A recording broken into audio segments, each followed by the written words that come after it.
Welcome students.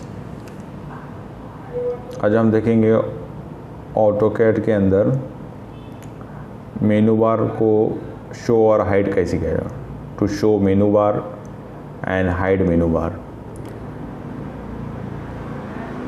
Press menu bar, type menu bar, enter and 0 for hide, 0 enter to hide menu bar. Then again if you want to show menu bar enter and 1 to on, it will show your menu bar. इससे मेनू बार आपका दिखाई देगा। उसी तरह से command line होता है।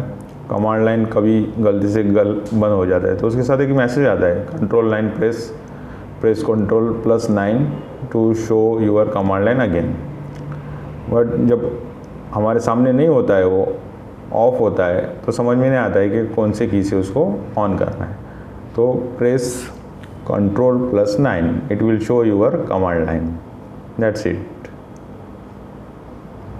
मोर tutorials के लिए हमें फॉलो कीजिए, लाइक कीजिए, शेयर कीजिए।